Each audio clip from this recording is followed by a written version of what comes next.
episode is a tender one for sure, and I think it's a really important one. If you've ever experienced loss and still want to have a big, fulfilling, juicy life. So often people ask me, how can you have both? Is it even possible? Because their hearts are so in the grief. And I offer to you that there's no perfect way to do grief. There's no perfect time to end the grieving process. It's something that I don't think we talk enough about. And what I want to share with you is how to hold both. How can you hold that tender heart that's lost while enjoying your life? I have lived that. I continue to live that on a daily basis with some deep, deep loss. And I'm still able to have a fun, loving, fulfilling life where I laugh and enjoy. Some days are easier, some moments are easier, and there are ways to do it.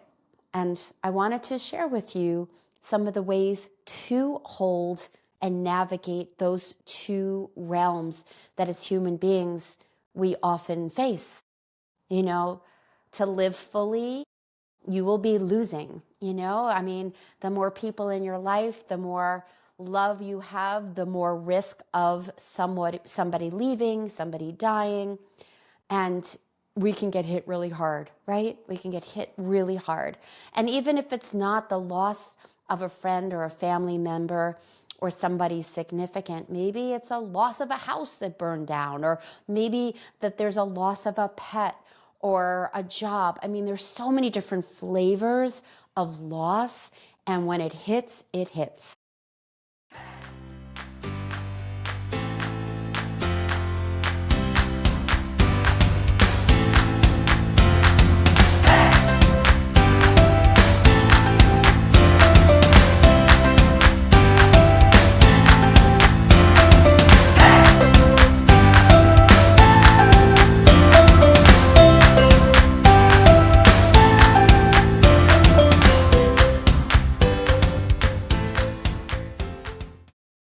And what I've witnessed in my own journey of loss, starting at a very, very young age when my dad died when I was 14, what I've learned as the years go on is there's no separation for me around grief. Grief is grief. So anytime I tap into that energy of grief, that of loss, that pain, it's the same pain I've experienced over and over because it's just loss.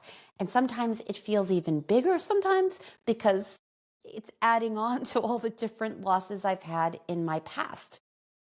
With that said, because I've learned how to navigate loss in a different way, I've learned how to allow myself to feel the sadness, feel the letdown, feel the heaviness of grief. I don't get stuck in the grief the way I used to. It's one of the things I work with my clients around, which is how to move through emotions smoothly, honoring your emotions so that you don't get stuck, so that you can go ouch and then go out and have a great time. And now the other thing is not every time is perfect to put a cap on it and go, okay, I've done my grieving for the day. Now I'm going to go out and dance, or I'm going to go out and go on a date. That you have to really be in tune with what works best for you and how you're flowing and what your needs are. The biggest thing I hope you get out of this segment is that you are not alone in this journey. You have your own unique journey, and that you truly, truly, truly, truly have massive joy in your life, even if you're mourning. Okay. So let's just say you've lost someone significant in your life. Your body is filled with chemicals of, the fight, flight, horror shit that we feel in our bodies when we are confronted with something really painful. It may very well not be the time to rise up out of it, out of the flames, to create a new chapter in your life, to go back out dating. There's something to be said about really being in it until you're out of it, to be able to move through it and allow yourself the journey through grief, to honor this sacred passage, if you will, through something that has hit you hard. I'm kind of going through that right now.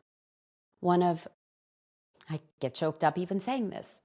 One of my dearest friends since third grade, who I consider a brother, somebody who I've lived most of my life with.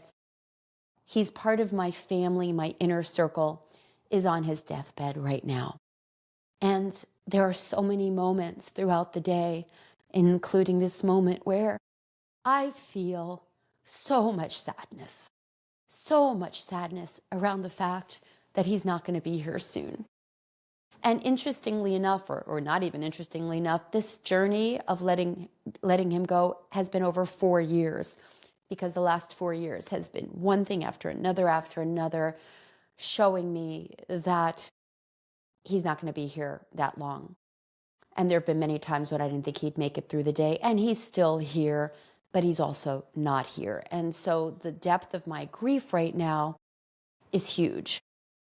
And I still, this weekend, had my soulmate with me in laughter and joy and beautiful lovemaking and hanging out with my brother for his birthday and enjoying my life. And it wasn't always that easy.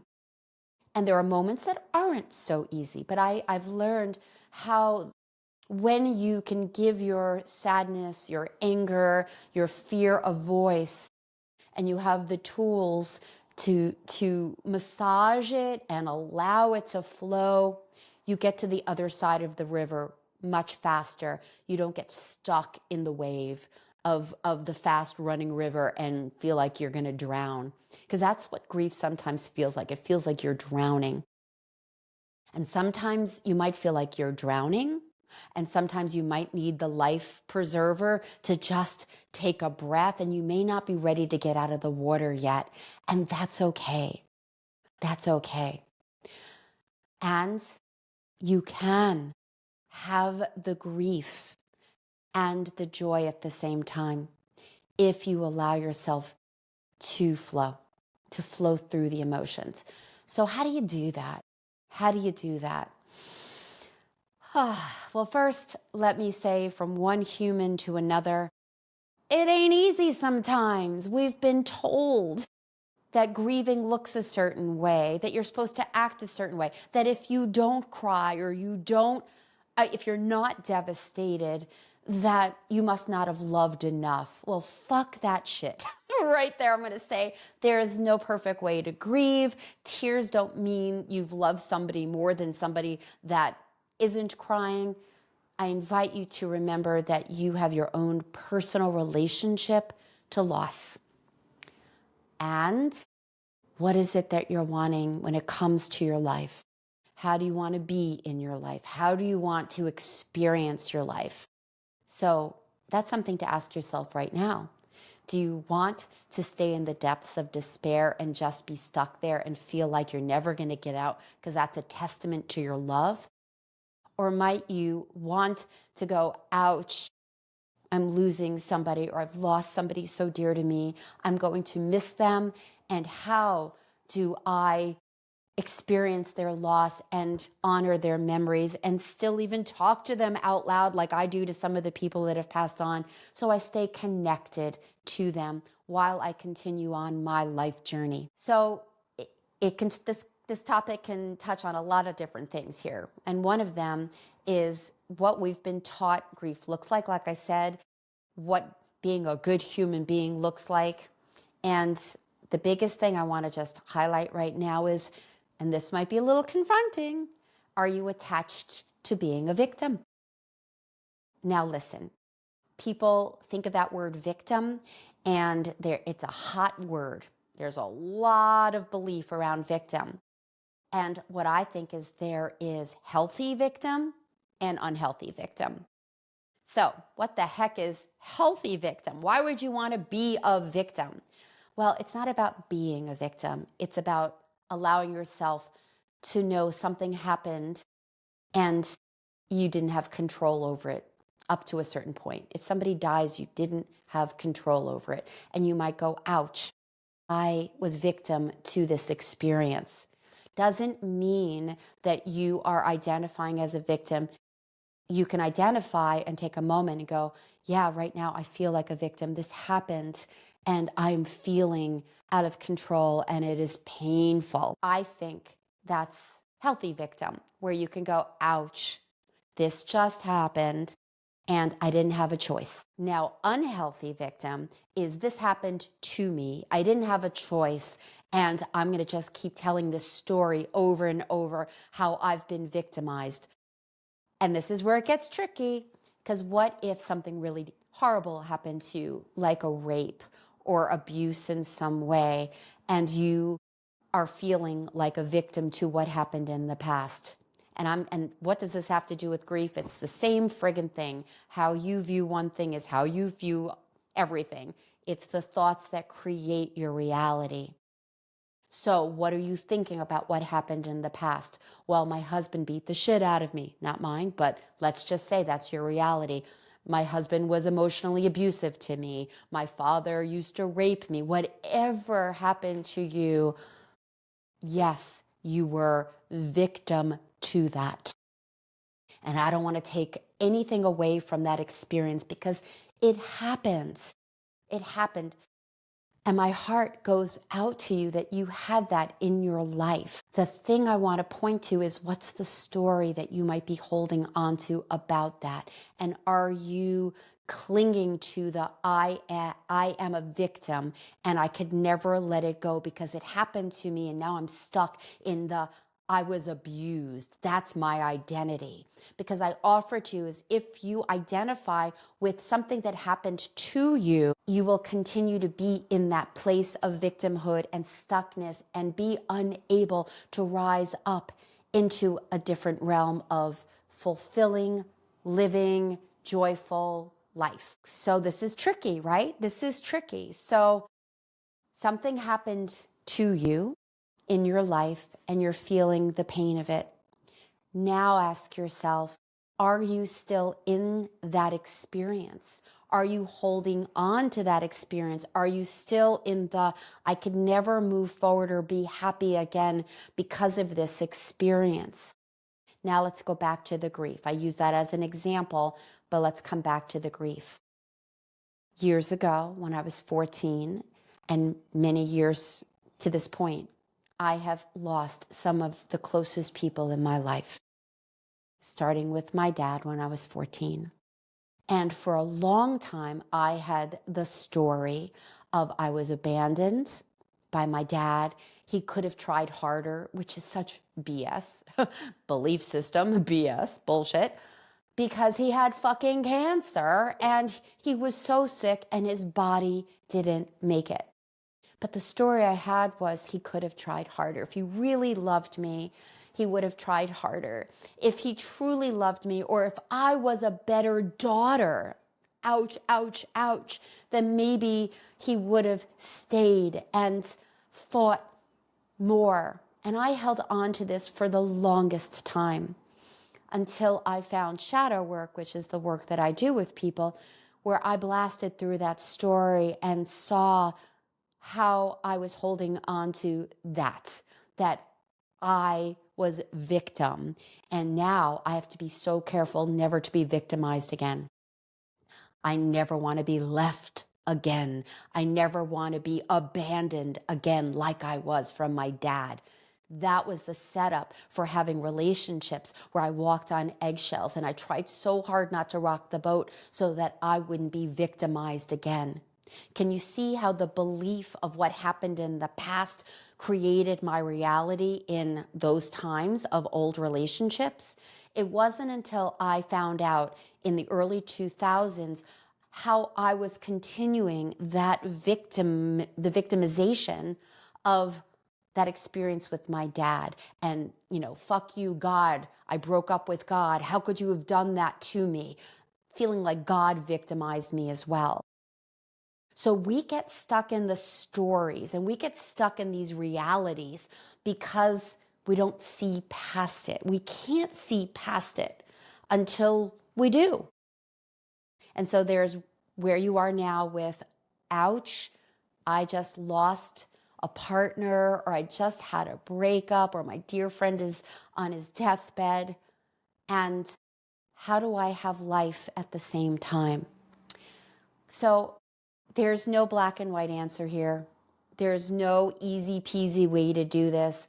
What I offer to you is first to know that it can be different, that you could move through your emotions with grace, without fear, with honoring that ouch, that pain, which allows you to move through it to the other side. It's kind of like walking through a scary, dark forest.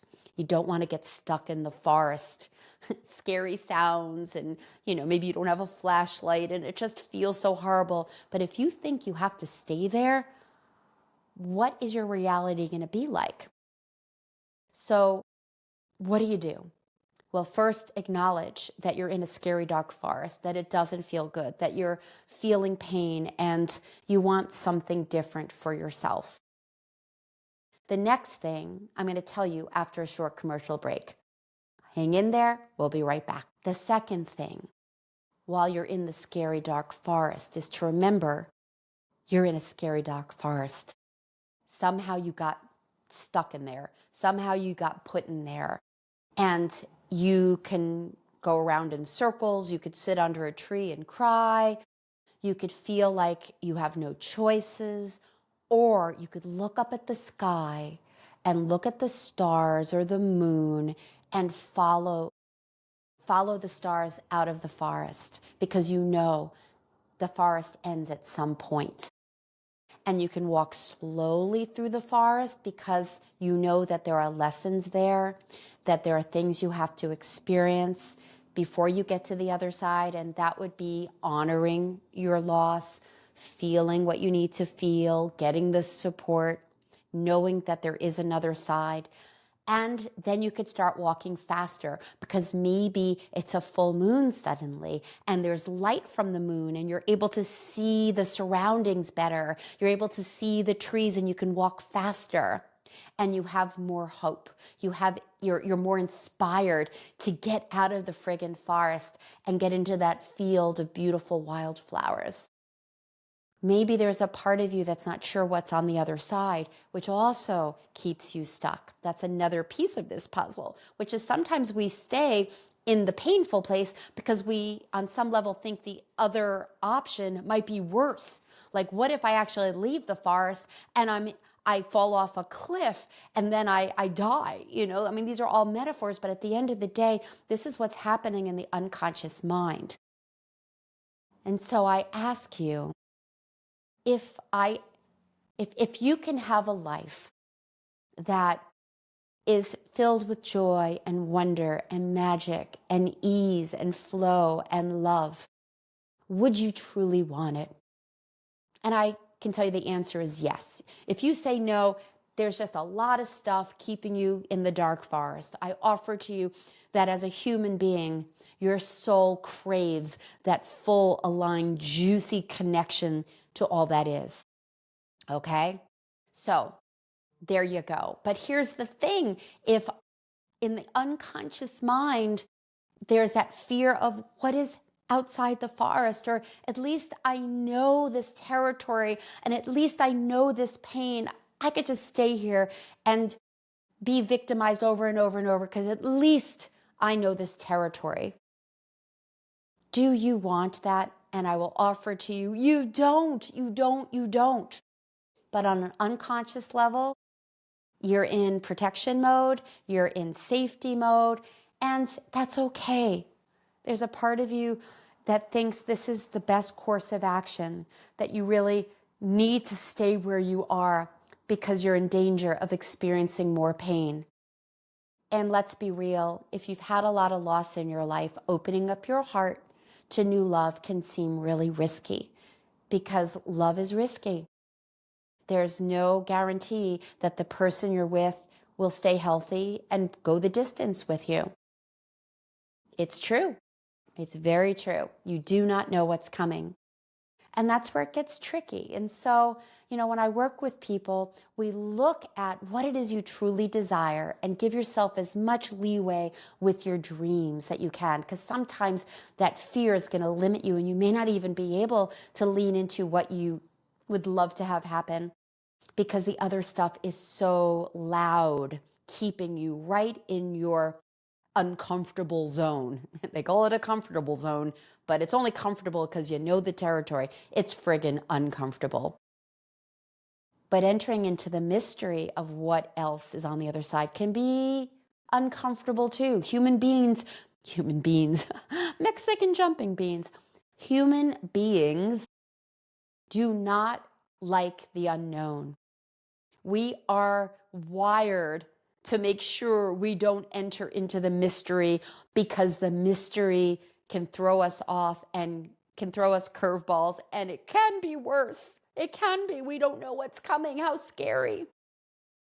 And that's where it's tricky. And so I invite you to just kind of be right here, right now, kind of sitting with the challenge of the pain, of the loss, of what you don't have, and the desire to have something new, to have something delicious. And to stay in that middle of, there are two things here. How do I hold both? And you can. And it doesn't have to be overnight. You don't have to break on through to the other side. You don't have to package up your grief in a box with a tight rope so that you never look at it again. Or you could do something else. Quick commercial, we'll be right back. So you have this box tightly roped and like maybe cemented and like dug deep into the ground of your emotions. And some people do that. I don't want to look at it. I don't want to feel that. I'm just going to move on because I want to have a healthy relationship. You're not going to have a healthy relationship if you haven't dealt with your shit. You are not going to have a healthy relationship or even joy to that relationship if underneath you have dug deep and sealed off pain, your experiences, because all of that is still living inside of you. And so to be able to move forward with ease and joy and flow, it's baby steps. And sometimes you'll take a jump or a leap and you'll get a little further down the road. It's allowing yourself to feel, honor the journey. Don't shove it under the carpet or dig a deep hole and cover it up. It's allowing yourself to be the human being that you are and feel. Maybe give it a time frame, like for today, I'm feeling some emotion. I'm going to allow myself 5-10 minutes and just be with it. And I can revisit it later today, but I'm going to go out with some friends now and enjoy. Some people might say, well, isn't that sweeping it under the rug and not being true? Yes, and that's where if somebody just died, you might need some more time. And at some point, it's a little act as if. Totally. It's like, okay, I want to go out. I want to be with my friends. I'm feeling a little shaky. Well, maybe you share that with them. Maybe you say, hey guys, I really want to be with you. I'm feeling some tenderness. Just want to let you know. And sometimes just saying that takes the steam out. Just letting somebody know I'm feeling vulnerable right now. I want to be with you. Is that okay with you? And having that permission. But ultimately, give yourself permission. Is it okay for you to be out and about? And what do you want? So just yesterday, I'm having a great time with Michael. We're laughing. We're having a beautiful evening. And then I had the thought, my friend may not make the week, if not the day. I have been mourning him for the last 4+ years. It's been a roller coaster, and now it's imminent. Imminent meaning today, next hour, next week, it's imminent. We're not getting months at this point. And I had a moment, and I looked at my partner, and I just like, I can't imagine him not being here. And I allowed the tears to flow. He held the space for me like he always does. And then we moved on. He gave me a hug. We put some music on, and we loved each other up. And we embraced each other and we celebrated our love and what was here right now. So you could do that too. You could do that too. So, can you have grief and joy at the same time? Yes. You just don't want to be stuck at either end.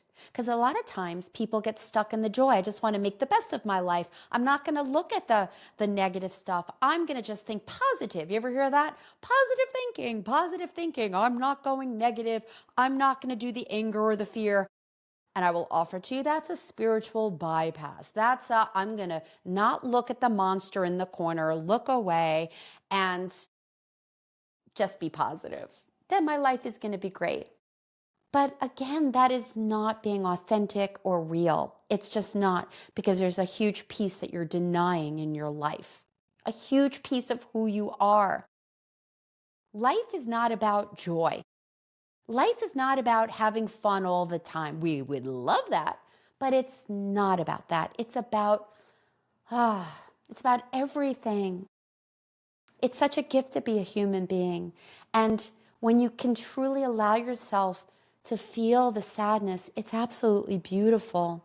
Sometimes not comfortable, but it's beautiful. Sometimes your fear can grab a hold, and again, may not be comfortable, but your fear allows you to think in a certain way and make some good decisions about whether you should move forward or not. Your fear informs you. It's important to be able to dance with your fear and have the courage to move forward in your life, even if you have some fear.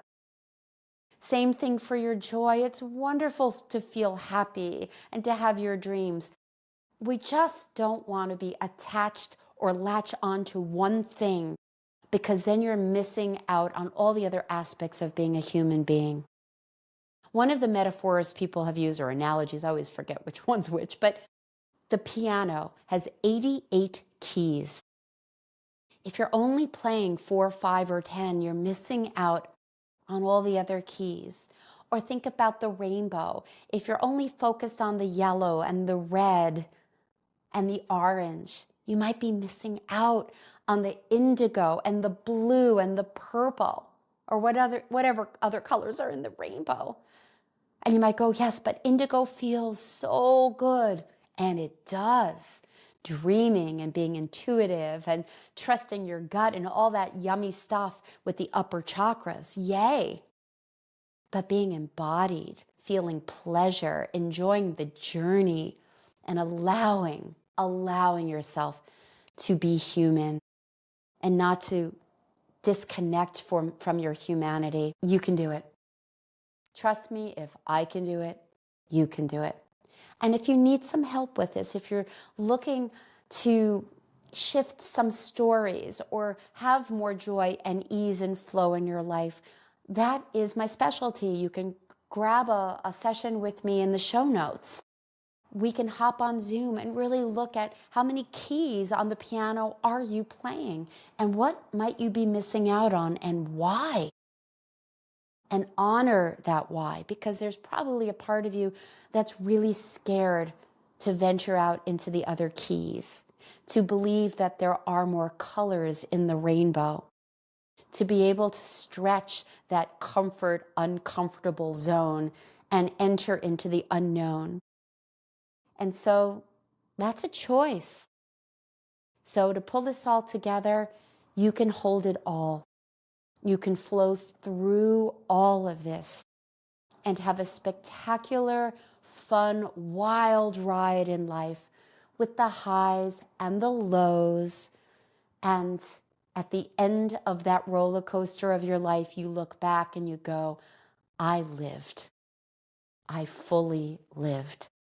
And so do you want to be on that juicy life roller coaster with your arms up, your arms stretched up, and not trying so hard, holding on out of fear and not being able to enjoy the ride?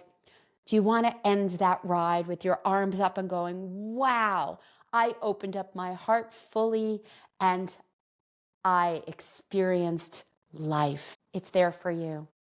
It's here for you. And I truly hope, if you are navigating the waters of any of these emotions, especially loss, that you are taking great care of yourself, that you are loving up on yourself, just like a little kid that falls on the ground and scrapes its knee, and you go and they're crying, and you go up to them and you're like, "Oh, it's okay. Let's dust you off. Let's clean that wound up. Let's take care of you." You don't shame the kid. You don't yell at the kid. You're loving. And the kid got hurt. So you pick that kid up, maybe you carry it a little bit, get it to the place where you can nourish it and love it up, put the Band-Aid on, and let it heal. And then go out again and play some more. That's what's here for you. So keep enjoying your ride. Keep loving your life. Keep feeling what is here. And I would love to help you ride that roller coaster of life with your arms way up off the metal thing that you hold for dear life. Gosh knows I have done that on real roller coasters. And who knows, maybe I'll do a real roller coaster again with my hands up, But I do that in my life. And every once in a while, I'll catch myself holding on because sometimes life is a little scary, or I'm noticing my body's a little shaky. And then I go in and I go, what's going on? What's the emotion? What just happened? What are the stories I'm telling myself? And what tool or tools can help me let go and release and enjoy again? So if you're holding on too tight, if you're wanting to have more joy in your life, especially in the love and relationship realm, I'm your girl. I'd be happy to help you. Show notes, grab a session, let's chat. In the meantime, love your life, live it fully, and so much love to you. Mwah. One more thing before you go. Have you taken my Discover Your Love Avatar quiz? It's a 2-minute quiz that can help you not only know your strengths, your superpower, because you have one, also identify some of your blind spots, some of the things that might be having you in your fear, having you behaving in ways that aren't in alignment with your highest self, the way you want to be when it comes to dating and relationships. And it'll also help you discover why maybe the stars haven't lined up for you yet. Bottom line is, you take this 2-minute quiz, you get a full report in your email with details on how to move forward in next level love, whether you want a partner or not. So you can go to midlifeloveoutloud.com/love quiz. The link is in the show notes as well. And if you haven't liked and subscribed to the station, I'm going to encourage you to do that too, so you don't miss any episodes. And I hope you got a ton out of today's. See you next week. Mwah.